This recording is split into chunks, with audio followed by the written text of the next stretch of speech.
we looked at some notations that we are going to use for this semester. And as I told you that during this semester, we first go through the finite difference method, then finite volume method, and some of the finite element method. Then if we have time, then we are going to do this continuous Galerkin method. And these are the skills, how to discretize the continuous partial differential equation. So from the partial differential equation for science and engineering course, you are going to learn all about the theoretical things about partial differential equation. For example, Laplace equation, how the solution behaves when you give certain source terms. And for the heat equation, how the heat transforms from here to here as time goes, or how the solution, the classical, I'm so too fast, right? How the classical solution looks like as time goes, and how that the solution, how the solution diffuses. And for the hyperbolic equation, you're going to learn the prototype hyperbolic equation, so-called wave equation, and you're going to see how the wave propagates from the source term or depending on the initial conditions. And here for this course, numerical partial differential equations, it's nice if you have a background, theoretical background about partial differential equations, but still you can learn some, even though you don't have one, you can still learn how to discretize it, which means how can you translate the continuous form of a partial differential equation, like all those derivatives and continuous functions or some solutions. From that, how can you translate that to the language that computer recognize? So how can you compute actually not the solution but approximation of the solution? Because in computer you cannot actually solve the classical solution of partial differential equations. But sorry, you're gonna certainly look for some approximations for those solutions so that you can use actually model something, or you can design something, or you can simulate something. Okay. The first method that I'm gonna introduce you here is finite difference method.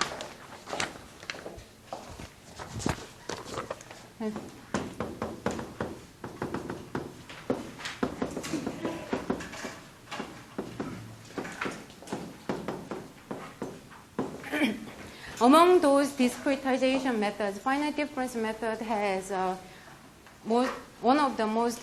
has the longest history. So it's very easy. The basic idea is very easy. It started from very easy idea, and it has tons of applications. And engineers certainly like to use it because it's very easy to implement, especially when you use explicit method in terms of time. But there is also some weak points with this finite difference method. First, let's look at a basic concept.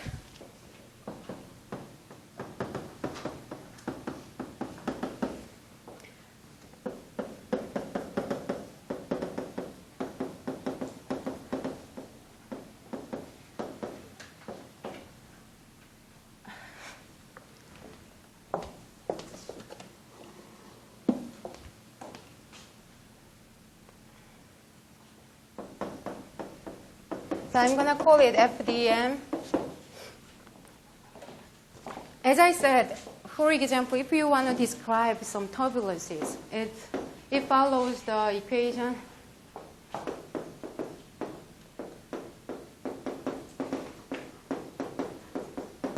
And depending on the source term, there is some velocity which describes the fluid flow or air flow, and there's a pressure describes how the velocity moves, and if it is incompressible, that will have one more equation, and this is called the Navier-Stokes equation, which describes the fluid flow or air flow or all those flows. And depending on new value of the viscosity, we can categorize the flows in a transient, laminar flow or a transient flow or a turbulence flow, and there are certain difficulties with the turbulence and even with the transient flow as well. So these are the continuous functions, continuous partial differential equations, which is beyond our imagination. This is in our head. And how are we going to compute the solution for this with our computer. The first thing that we have to consider for the partial differential equation, it's a differential equation. So you have to define some derivatives. For example, what is u prime?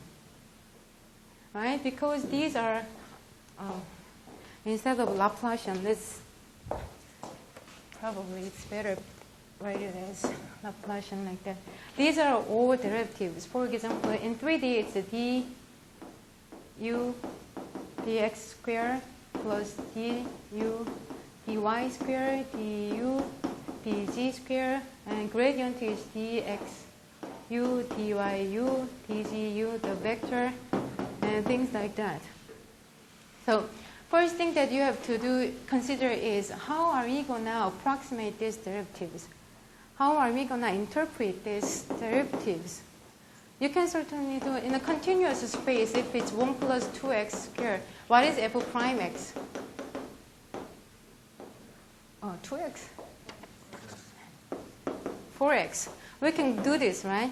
But if you ask a computer to make a derivative for this, it will certainly will have some hard time unless you give some packages or some other tools. So how are we going to make this? And what is the easiest idea that you can think of? When you have some discrete values. So as I said, the modeling starts with collecting data. You are going to collecting data discretely. So all these partial differential equations, they started from collecting the data, discrete data. Then they made this partial differential equation. It's not like God made this partial differential equation. Are we going to give you this partial differential equation so that you can describe the fluid? No, it's not. They start with the collecting data from the fluid or some other observations. Then they made this partial differential equation. So it starts with all finite number of data. Let's think about one-dimensional case first. Here, we know some. For example, let's say there is some function here, and we have data from here, these values,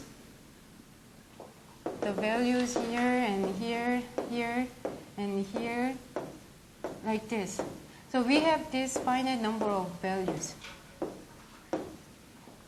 Let's say this, we call this as xi value, and let's index the values as you like. Like you can use j or k. So there is xi. So it's fxi value, and fxi plus 1 value. So these discrete values are given. Then what is your first thought that you will bring as your f prime xi?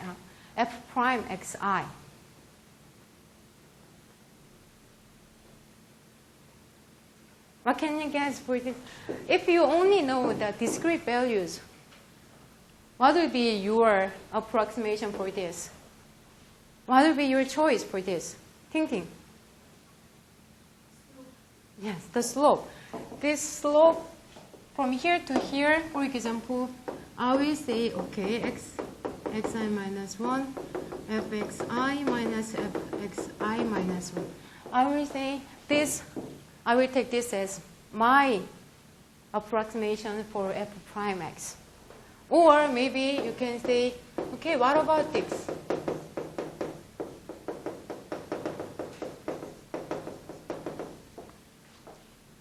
Because we know in classical sense, prime, the derivative means the slope at that point, right? So we are going to calculate this slope from the neighborhood values.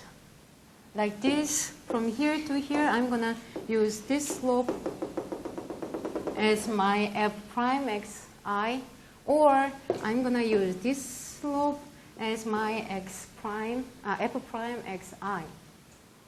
So FDM started from this idea. It's very easy, right? Easy and very simple. So let's u x be, let's assume that from the beginning, let's assume that some function is very smooth. It is very smooth, which means that in a mathematical sense, it's continuous and all those derivatives are continuous. It's a smooth function. Then at x naught, we can say my approximation for ux naught is, I'm going to define this as f x I plus 1, oh, not f.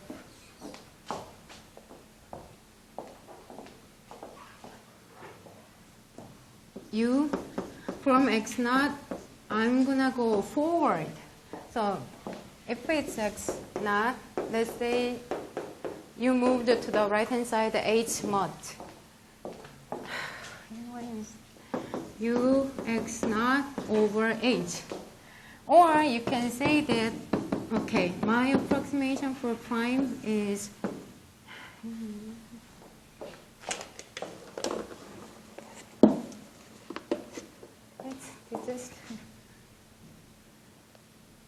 you can certainly see what it is, right? ux naught minus ux naught minus h over h.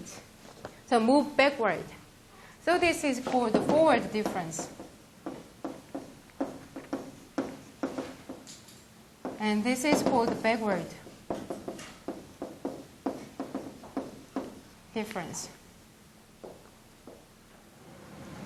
And what about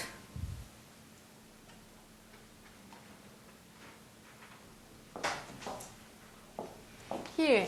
Intuitively, if we make h goes to 0, which means if we go closer and closer and closer and closer and closer to the x naught, what can you say? Does h goes to 0, this d plus u x naught actually converges to u prime x naught, right? So intuitively you can say that, but how can you prove this? How can you prove that actually by doing this, I am having a good approximation for u prime? And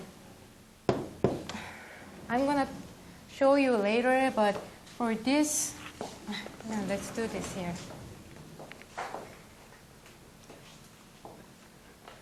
So let's see how fast. Okay, that is an approximation. Then how fast it converges to this, or d minus ux naught converges to u prime x. We want to know how fast they converges. And to do that, let's see Taylor expansion.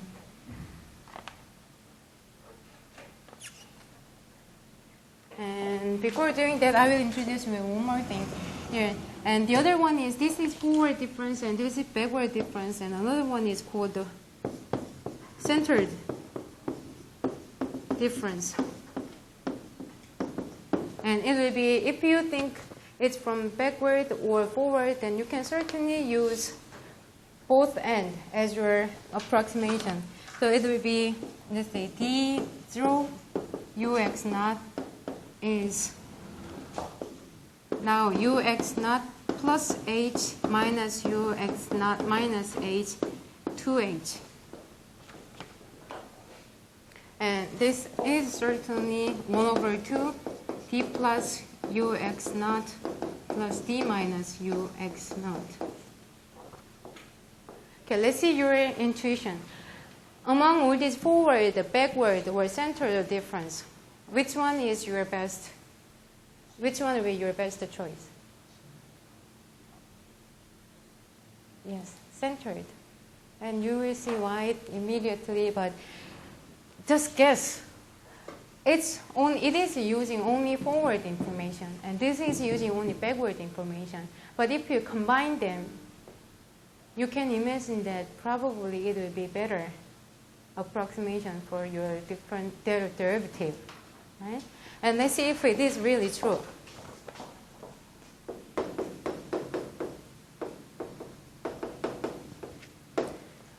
So by looking at truncation error, we can actually say something about the convergence or the order of the convergence. Now consider the Taylor expansion.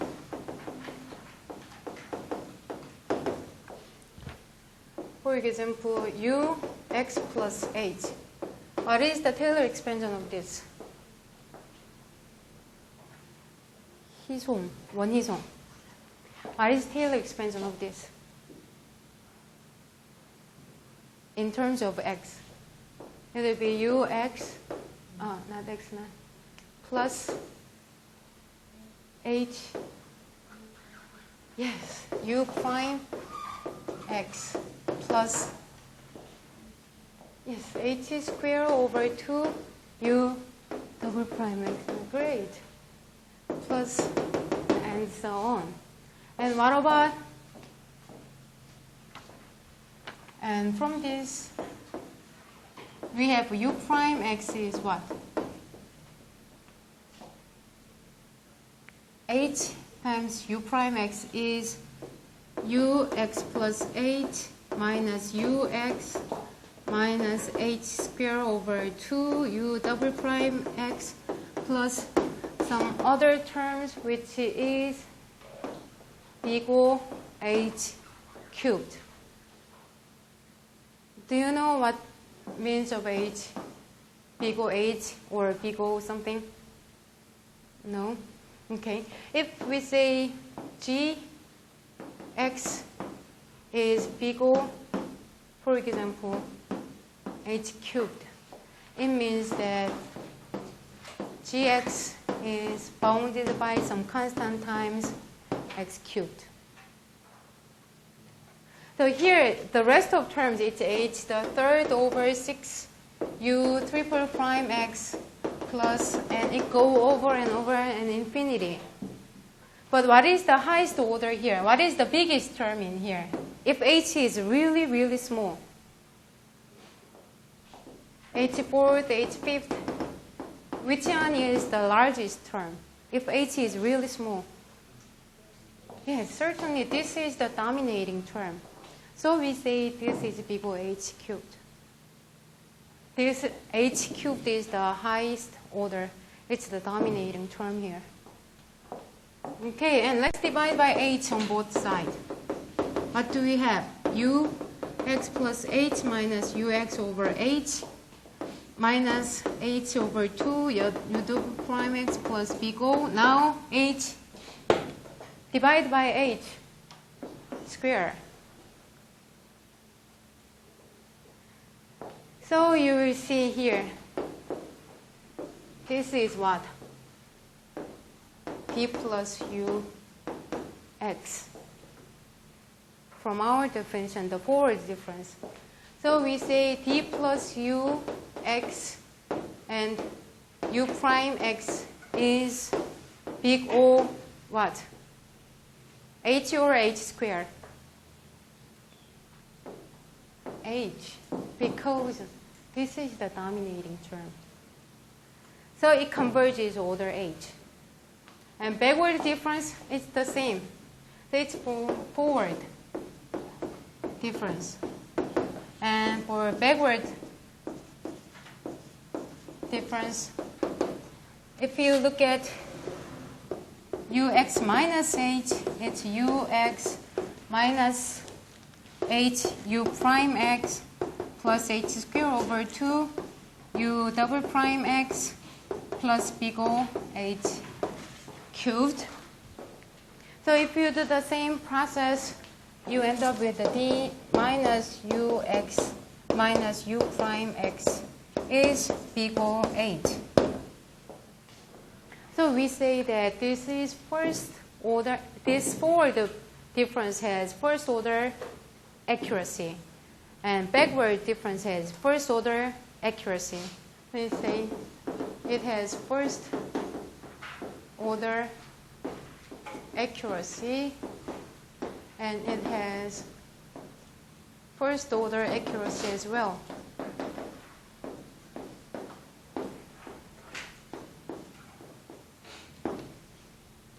which means that if you move the h from like a 0.5 to a point, if you move h a half and half and half, then the difference between the real derivative and your approximated difference moves to half and half and half and half as well. Then why center difference looks better? And let's see if it is really better. Let's look at the sum here. Center the difference is certainly backward plus forward, forward plus backward. And add these two. From here, let's add these two. What do you have? You can get rid of one term. What do you see?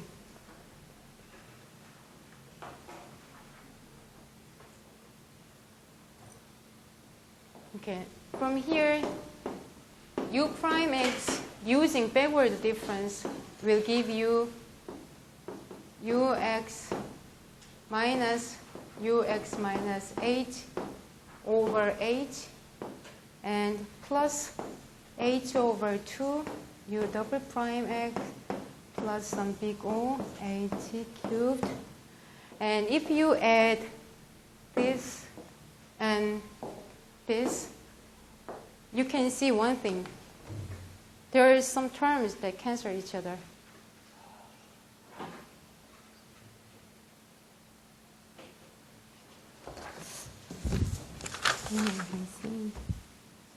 원호. 왜 원호? What do you see? From forward difference and backward difference, when you add up these two, what do you see?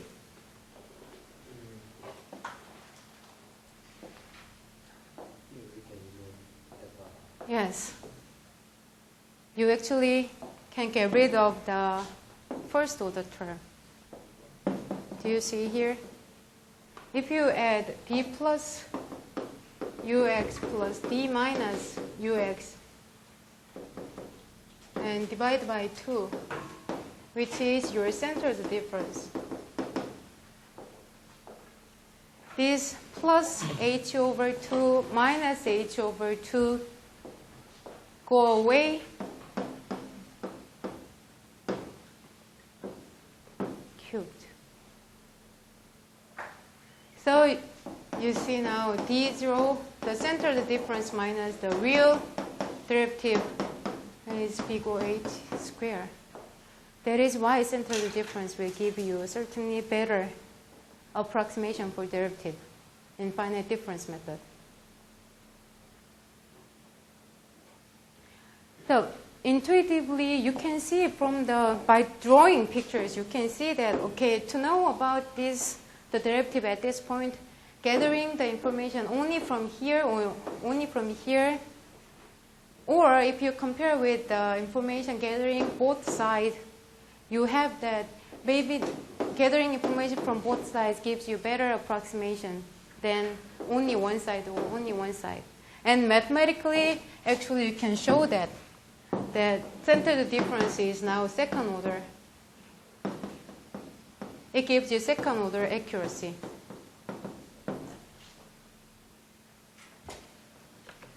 Okay, so if you know this idea, then next time when you make a code, you are going to use the centered difference method, then backward or forward. Or maybe you can, it depends on actually the problem. If you are going to use explicit method, people usually use forward problem. And some people use implicit method, they usually use backward difference method. And in certain problems, centered difference is certainly the best choice, depending on the PDE or the approximations. Okay, these are the standard finite difference method. Forward difference and backward difference and centered difference. These are the standard difference. Then can you make your own finite difference method? Of course, you can do that by doing the method that I'm going to show you here. Any questions? Is it too easy?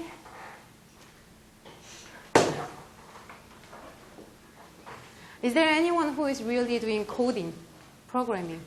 You do that. And Junghoon do that too. And what do you use usually? Yeah, Fortran is language. And what do you use? You use packages. Do you make your own code or you use spectral method? Okay. Spectral method is very useful as well, and spectral method is known to have a very higher order conversions usually. But there is certain things that spectral method, if you have very complicated domain, it's hard to use. If you have just a square domain, spectral method, perfect. But if it's not square, even with the circle, you will have some difficulties. So let's derive your own finite difference approximations.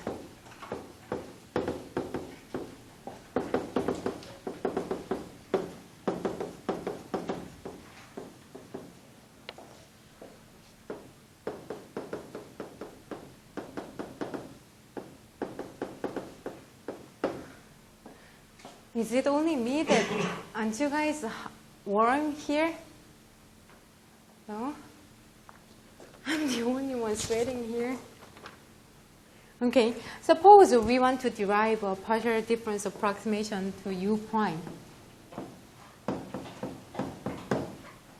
So let's say we want to derive u prime approximation for u prime by using the information that we have. For example, x minus h and x minus 2h. So what if we have the information only for these three, x and x minus h and x minus 2h? Then what will be your best choice to decompose these three to make the approximation for u prime? So let's say, okay, my dux, I'm going to compose with three, I'm going to use all these three information. ax plus b, x minus h plus c, u, x minus 2h. Then I'm going to compute, I'm going to find the a, b, c so that I have the best approximation for u prime. So how I'm going to do that? Let's consider the Taylor expansion again. It's u x minus h u prime x plus h squared over 2 u double prime x plus the minus h cubed 3 factorial plus so on. And what about ux minus 2h? You will have ux minus 2h u prime x plus 4h squared, so it will be 2h squared u double prime x minus, what is it, 4/3 h cubed u triple prime x plus, and so on. So let's all add this and put it in here. Then dux is a plus b plus c ux. If you gather with ux here and here, b ux, c ux. And what about the first order term? You have minus b plus 2c h. h u prime x. And plus 1/2 b plus 4c h squared u double prime x plus minus 1/6 b plus plus 8c h cubed u triple x plus and so on. Okay, let's make our coefficients better. So there is only 3 coefficients, but you can have what? Infinite number of conditions for A and B and C. There is forever, right? Then what will be your best choice here, A and B and C?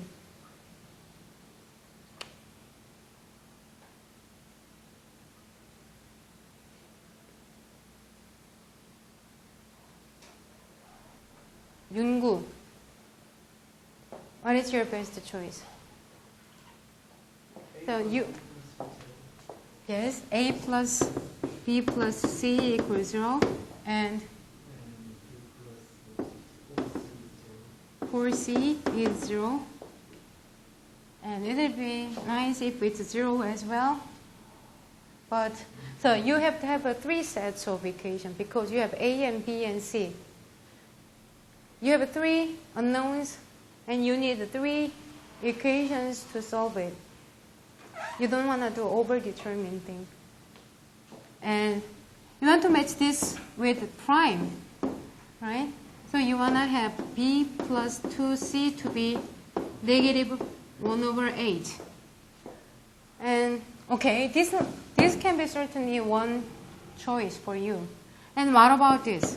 A plus B plus C equals 0, and B plus 2C equals 1 over H. And what about B plus 8C equals 0?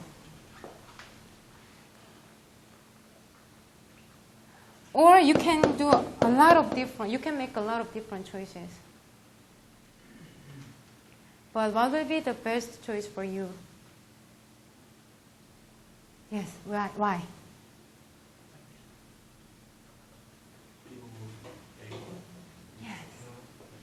Exactly. Yes. Here's the point. Look at this. If the second case, if you make this 0, okay, it's 0. But there is a big term here, what? H. So it will be what? Your approximation will be big O, H square. H, big O H, because of this H here. But if you choose this, then make it 0 here, but with H square, which means for this you will have a big O H square, and for this you will have only big O H. So make the dominant terms 0 as many as possible, so that you can ignore the rest of the terms, the remainder terms.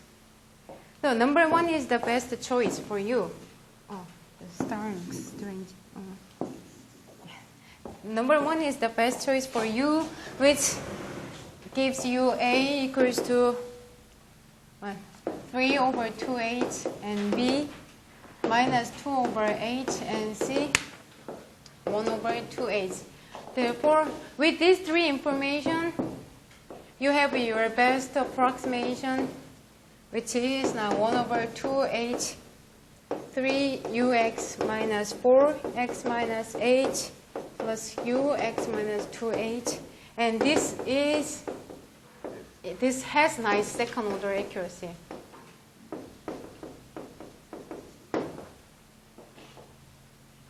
Okay, and depending on what you have, depending on the data, you can make your own approximation, like this. And what about higher order derivatives?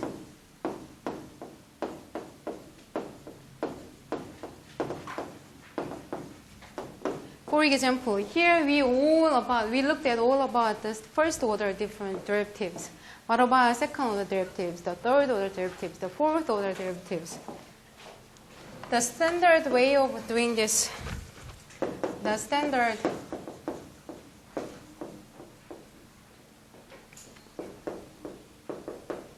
centered approximation to U double prime X is D square UX 1 over H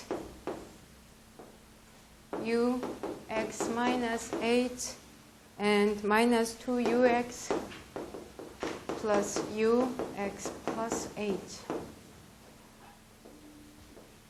And with this, you have a nice second order accuracy.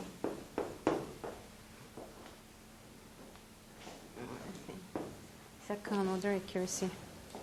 And in fact, with this standard approximation is actually, so d square ux is actually d plus d minus ux, or d minus d plus ux. So you see now that the second derivative or the third derivative, higher order derivatives can be obtained by doing repeatedly of these lower order derivatives. For example, this is high order.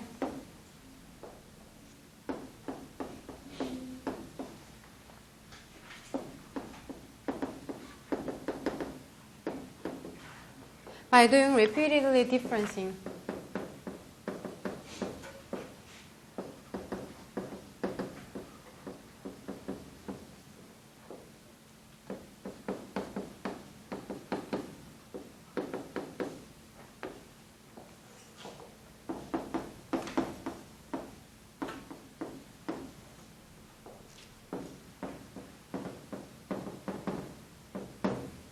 For example, one example is that d plus d square ux.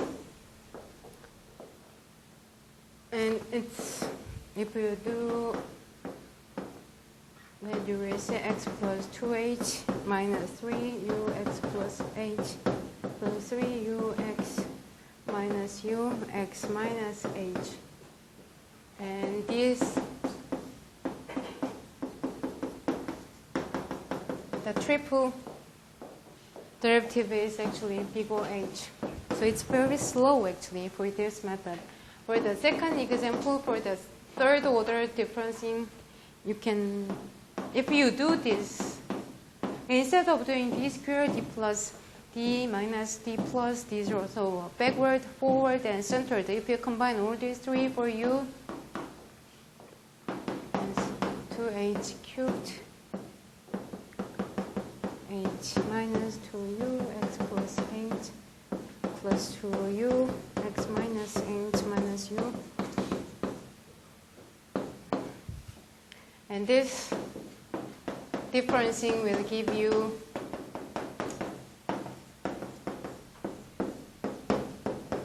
big O h squared, the second order accuracy.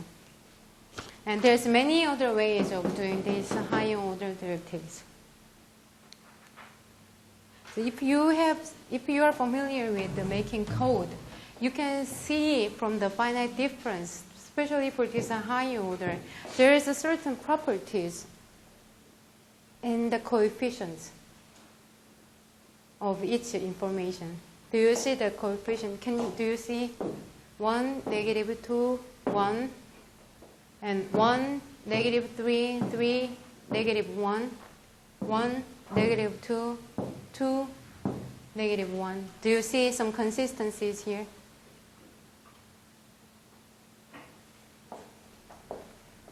Or here, even with this, do you see coefficient 3, negative 4, 1? What do you see from the coefficients? The sum is always 0. Yes, that's very important in finite difference method. The sum of later in today's next class, I will show you the matrix formulation, the real discrete system for the Laplace equation, and you will see what I mean there. The sum of the row or the sum of column in a discrete system to be 0 is very important property for finite difference, and later you will see finite element as well. Okay, and now let's look at, so far we looked at all about the derivatives, right? D prime. So from the information that we have, we constructed our approximation for U prime and many other ways of doing the derivatives in computing. And how are we gonna use this to solve the problem, the real problem? And let's look at it here.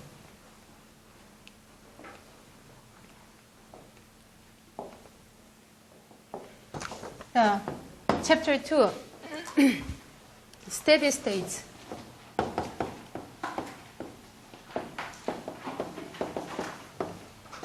And boundary value problem.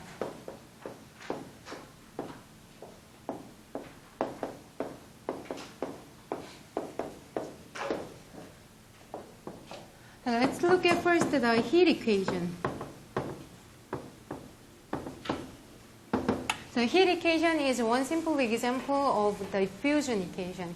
Usually this type of equation is called the diffusion equation, which describes how for example, how the temperature diffuses as time goes, or depending on the source term or the initial condition, how the temperature changes, or maybe the chemical actions, chemical reactions.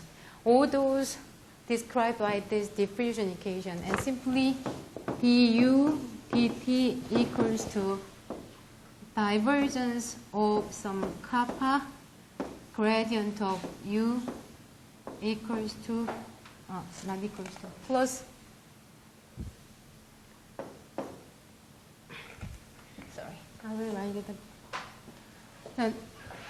Just for simplification, instead of doing this, I will write it as dt or d dx dx. Okay, so d tu equals to divergence of kappa gradient to u. Kappa depends on x as well.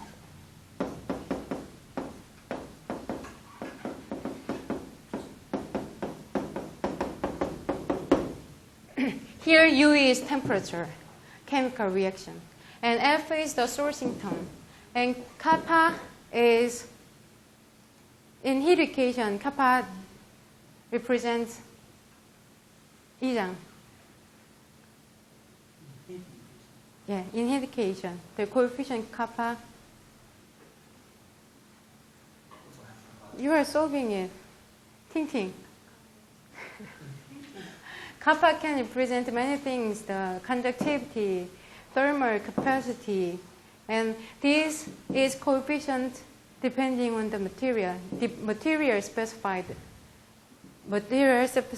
coefficients. Okay? And kappa is big, then heat diffuse very fast. And kappa is small, heat diffuse very slowly.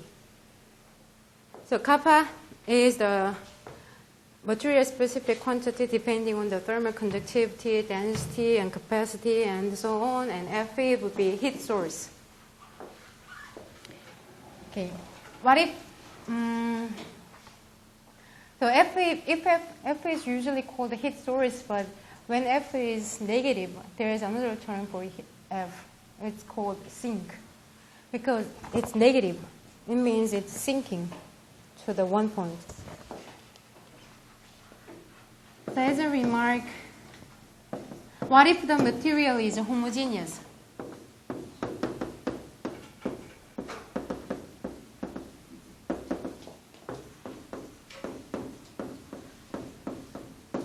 Material is homogeneous means what? If it is composed of one material,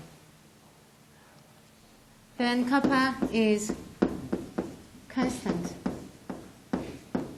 Therefore, we can reduce the heat equation as kappa times this, right?